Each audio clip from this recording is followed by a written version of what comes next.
enwere m enyi nwoke mụ na ya na-abọ na-akwụ. This guy fụrụ m n'anya, m nwa afụkwa ya n'anya. Adị m anyị ego too much maka na o nwere ife m na-alụ and I'm doing well. Mụ na ya na-abọ na-akwụ ịmago onu.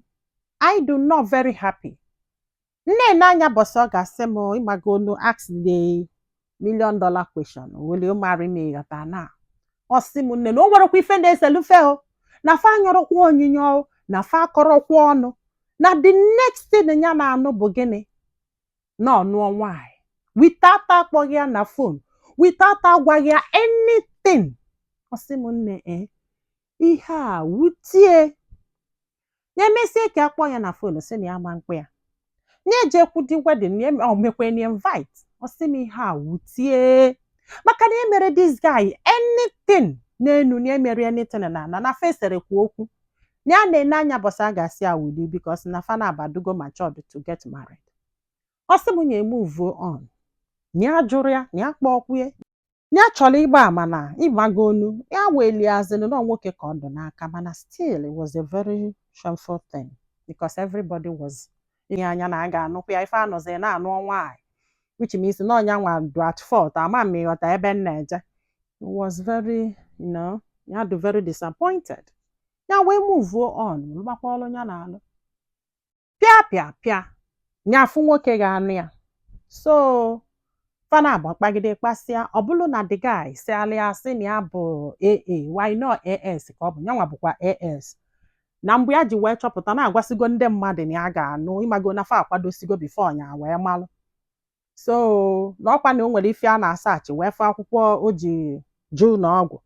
Ịghọta na mana ya nwasị nọ ya wee malụ wee sị mba na ya da anụzi. Ịghọta maka na-emego ego nọọ ihe a ka a na-akwadozi ịgba akwụkwọ ya wee fụ ya wee sị mba. So nya anatakwa n'ọkwadobe nne ya. Ọ sị m na after 4 years this guy, oh God, this guy na nwunye wee so okwu according to him na ya nwa amụrụkwa o wee bịa yọbịa si ya ka anụ bịa. Na ọnya nwa bụ nwunye na the girl abụrụ nwunye. In fact na ya mee mistake na-ayọgheri na-ayọ ndị enyi nwaanyị na-ayọ everybody na-ayọ mami ya.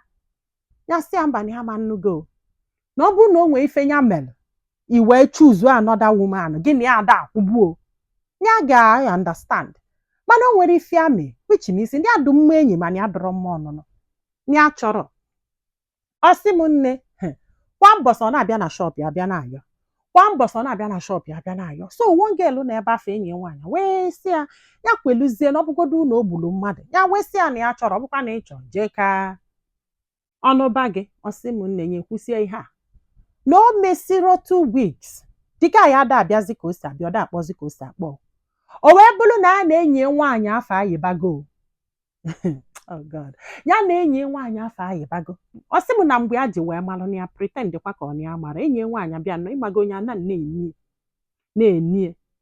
Ọ bịakwa sef mgbe ụwa dọjụọ ọnya sị adịghị ayọ ka na-ayọ gị ya sị ya mba na ọ da ayọzi ya. Maybe no move go on. Na ọ gbara na ya mara ya na-enie. Oh God. Hi. Ya na this guy wee ya 1 year. O wee bidokwa bịakwa ka o si abịa sị n'otogo nya yọbalị ọjụ nya sị ka anya tie break nkewa. Ya wee nebi anya nesie ya anya chi ọchị. Olo that day enyi nwaanyị bịa. Kpa anya nwa bịa. O wee ya wee sị ya na isi n'otogo yọba mụ for 1 year wee ji wee sị ka inye m break. Na ya ma na for 1 year nwa na o nwere enyi nwaanyị gịnị ya na-abọ na-akwụ.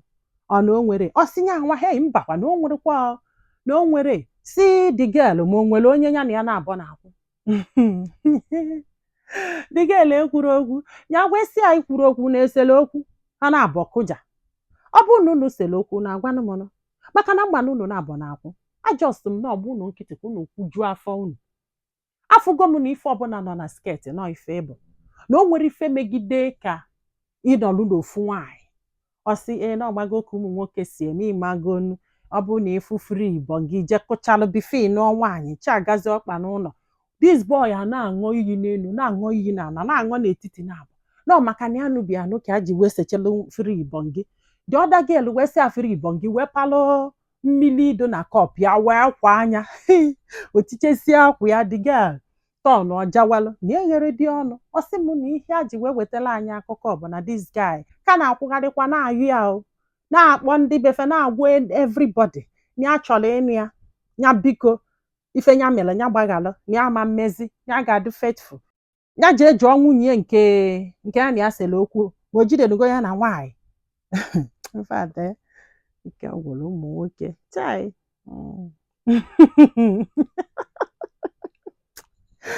Chineke nna m ihe na-atọ m ahụ bụ na mgbe ụfọdụ na-asị asị ghọta kịta ha na-ayọ gị dị very convincing na-achọ ka ịkwelụ because na ị chọrọ di ịgbago this guy sị m na mma na ya anụbugo di ịghọta na wee si etu wee do and then ya bụ AS na the guy nke na-ayị biko bụ AA na onwe ndị na-asa na o nwekwara ike ọ bụrụ die o ịghọta na ọ na-eti ife anwụ si eme na ya nwa nụrụ pụta den ya nwa nụkwa pụta na o nwere ike ọ bụrụ die si m nne n'ike gwụrụ ya kwesị ka amala ife ndị mmadụ lo biko ọ bụrụ gị ga-anụ this guy na a na-enyi nwaanyị ada akwụzikwa ahụ and ya nwa na enyi nwaanyị ada akwụzikwu tu ị ga-anụ ya maka na ị chọrọ di o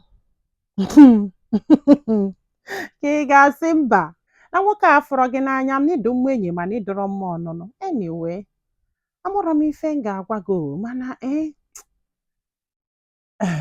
ọnụ ejibile a ka abụrụ ya ka eji akwụ oh yes ịgwa gị eziokwu ili enyi na ịnụ di na nwunye abụrụ ofu ihe akwa ịghọtago and when it comes to marriage according to ụmụ nwoke na ọfanwadu free to cheat around ịghọta na mana ụmụ nwaanyị adọrọ free so n'ifugo ka o si amịghalị kịta ọpado onye n'uche ọnụba onye nke ịghọta na ọ nọkwala ebe afọ fụkwala ike dị oke osokweli ejekụchalụ ifugo ka mgbe dike esi alụ ọlụ ọdụ very active ọ bụrụ na ife ị ga-ama na eji nne bọọlụ dị na nkada gị mana unu ejila ife nkwụ wee jọji ndị be anyị taalụnụ ka ọ dị n'ụbọchị ọzọ